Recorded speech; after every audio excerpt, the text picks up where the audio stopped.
So today we're going to talk about selling AWS across Atos business lines part 1, knowing what to know and how to communicate it. My name is Justin Cook. I'm the global CTO of the AWS Alliance.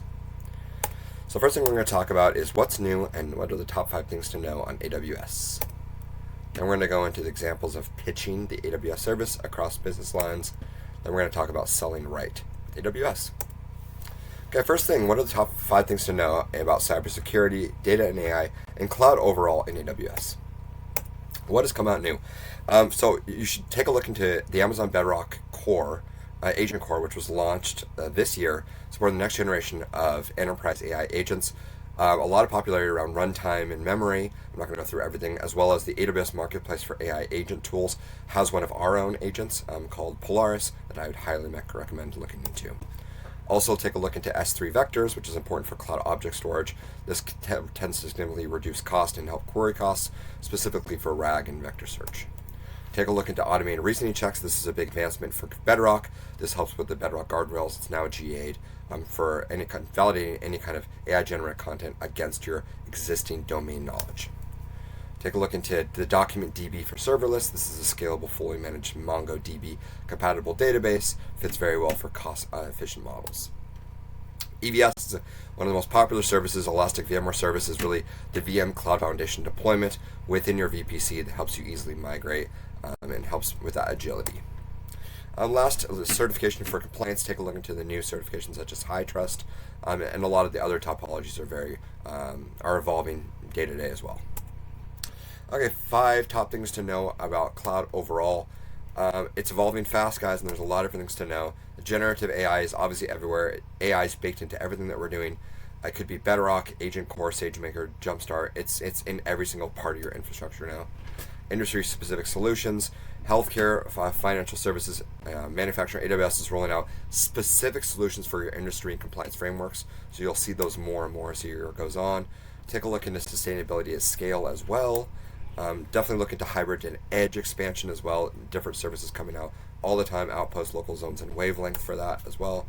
Security first based operations is a big one. The entire idea of shifting left, looking at IAM, guardrail, and zero trust designs are becoming more and more popular.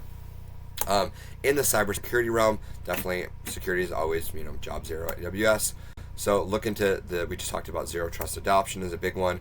Automated threat detection with Guard Duty, Security Hub, and Detective are now working together to give you real-time detection.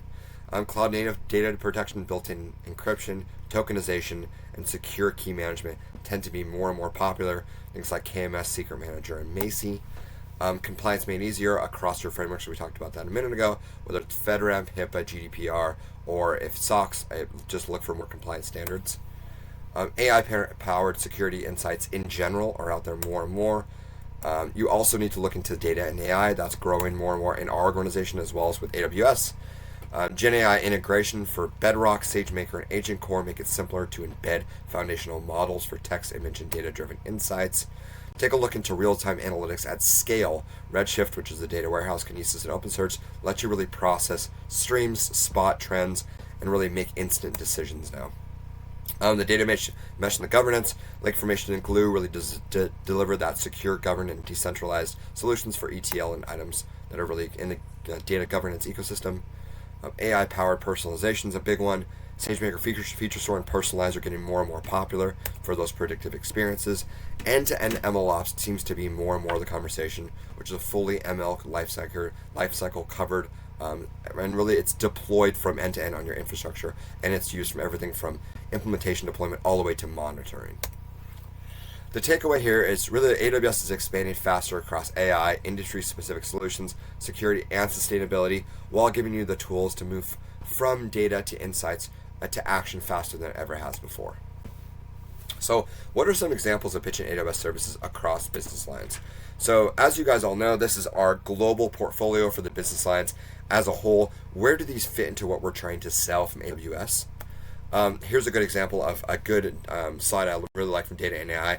This talks about the AI services portfolio pillars, talks about how we can leverage these across the different plethora of services and items in the portfolio of AI overall and data. But how does this fit specifically into AWS? So that's what we're going to talk about now, right? So let's say that you're trying to pitch a solution from CMI. So Just so you guys are aware, Atos offers cloud. This is kind of the talk track that I would use. Atos offers cloud strategy and migration consulting through MAP and through the well-architected framework. Modernization uses application migration service, refactor spaces in EKS.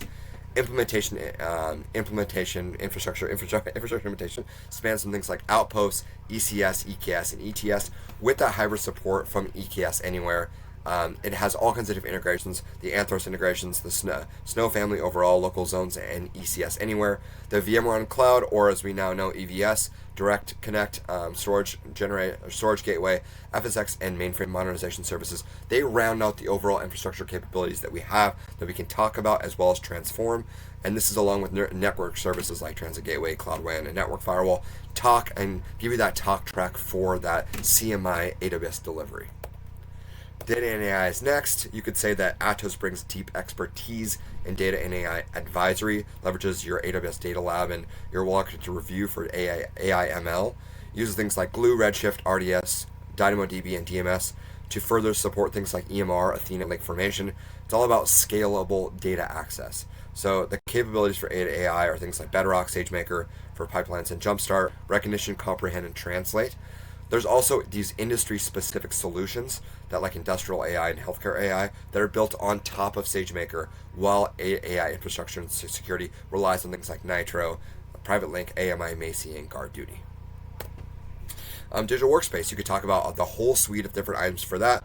By AWS, you could talk about how overall Amazon Workspace is a big seller, AppSpring 2.0, any kind of EUC enables that streamless migration and advisory services. You can really talk about how we integrate Connect that enhances with AI, things like Lex, Transcribe, and Kendra, modernize your contact center workflows, documentation, also known as contact center as a service. The collaboration tools such as Chime SDK, WorkDocs, and different things like are integrated. Connect with features like facilitating streamlined communication. So the accessibility receives a boost with these AI ML tools. Poly recognition provides this virtual assistance and inclusive content. So really to elevate your employee engagement at an organization, Atos can leverage things like Queue, personalize, and pinpoint. It's all about curating personalized digital workspace experiences to your clients. Smart platforms, this is a big one. So it also, we can say that we're guiding organizations through things like SAP, S4HANA, migrations, and this is all in the lens of AWS. You can talk about things like EC2, FSX on NetApp, backend, Launch Wizard, items like that. The relationship with AWS and SAP is really strong. You can talk about how it enables accelerated things like with the SaaS Factory program, Control Tower, multi-tenant SaaS deployments on EKS. Atos is obviously building things like the business technology platform, extensions of things like Glue, Event Bridge, API Gateway, and step functions. But really the lens you should think about is how do the analytics and AI initiatives power things that end up on the back end of the data, right? So Lake Formation, Redshift, SageMaker, and QuickSight, these are all data-driven specific services. There's also managed support for offering things like AWS Managed Services, AMS, Control Tower System Manager, and this can all integrate with ServiceNow and Salesforce, and ultimately gives you that AWS Service Catalog, SSM integration, S3 storage, Redshift, as well as your Lambda triggers. Digital applications is a big one.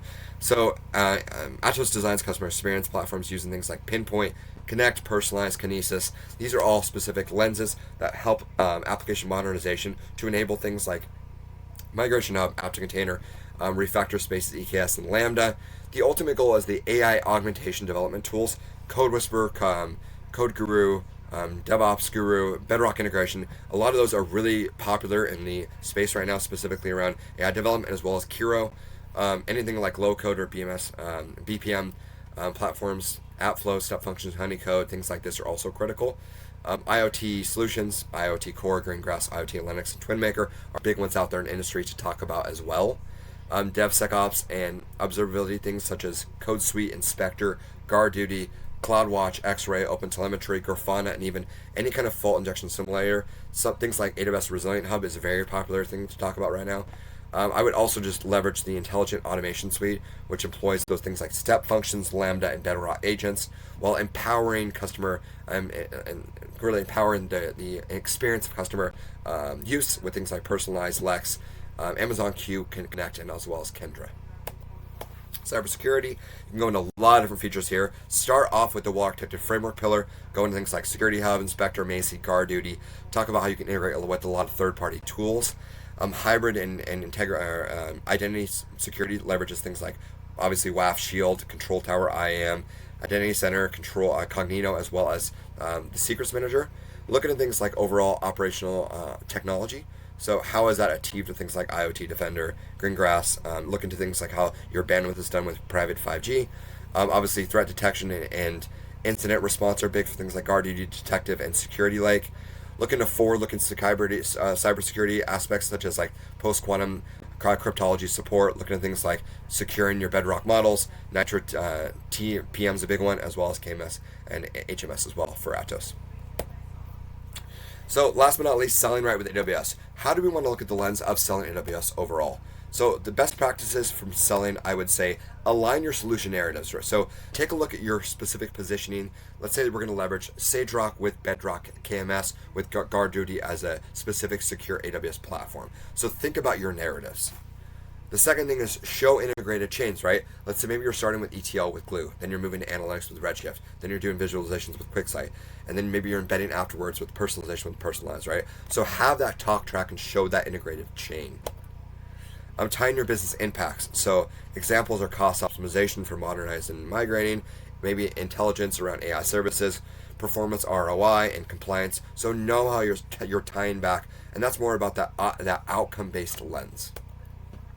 Scale and resiliency, so this could be serverless, and container services, minimizing overhead, offering elastic scaling.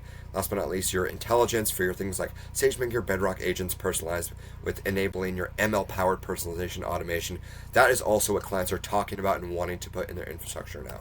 Oh, one more. Platformization, big one. So knowing how your specific lens for your SaaS-style capabilities could be voice bots, recommendation engines, HR tools. How are those built on AWS? How are clients getting there is a major point that clients want to talk about right now. Security and compliance, we already talked about this, but just driving this home.